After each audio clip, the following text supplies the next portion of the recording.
अनपढ़ मालिक। एक मंदिर था। उसमें सभी लोग पगार पर थे।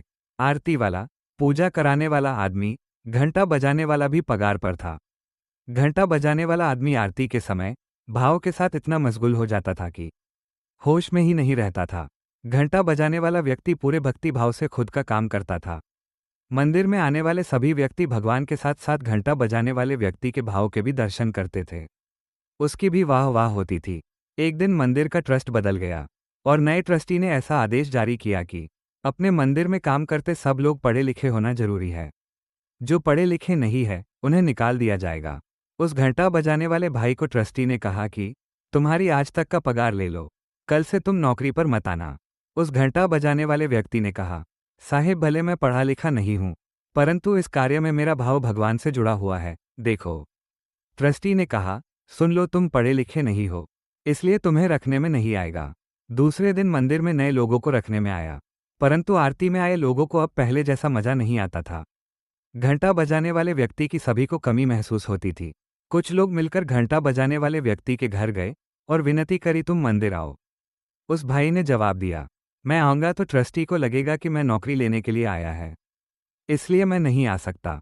वहां आए हुए लोगों ने एक उपाय बताया कि मंदिर के बराबर सामने आपके लिए एक दुकान खोल के देते हैं। वहां आपको बैठना है और आरती के समय घंटा बजाने आ जाना। फिर कोई नहीं कहेगा तुमको नौकरी की जरूरत है। उस भाई ने मंदिर के सामने दुकान शुरू की और वो इतनी चली कि एक दुकान से 7 दुकान और 7 दुकानों से एक फैक्ट्री खोली। अब वो आदमी मर्सिडीज से घंटा बजाने आता था। समय बीतता गया, ये बात पुरानी सी हो गई। मंदिर का ट्रस्टी फिर बदल गया। नए ट्रस्ट को नया मंदिर बनाने के लिए दान की जरूरत थी। मंदिर के नए ट्रस्टी को विचार आया कि सबसे पहले उस फैक्ट्री के मालिक से बात करके देखते हैं। ट्रस्टी मालिक के पास गया। 7 लाख का खर्चा है, फैक्ट्री मालिक को बताया। फैक्ट्री के मालिक ने कोई सवाल किए बिना एक खाली चेक ट्रस्टी के हाथ में दे दिया और कहा, चेक भर लो। ट्रस्टी ने चेक भरकर उस फैक्ट्री मालिक को वापस दिया। फैक्ट्री मालिक ने चेक को देखा और उस ट्रस्टी को दे दिया। ट्रस्टी ने चेक हाथ में लिया और कहा, सिग्नेचर तो बाकी है। मालिक ने कहा, मुझे सिग्नेचर करना नहीं आता है, लाओ अंगूठा मार देता हूं, वही चलेगा। ये सुनकर ट्रस्टी चौंक गया और कहा, साहेब तुमने अनपढ़ होकर भी इतनी तरक्की की, यदि पढ़े लिखे होते तो कहाँ होते। तो वो सेठ हंसते हुए बोला, भाई मैं पढ़ा लिखा होता तो बस मंदिर में घंटा बजा रहा होता।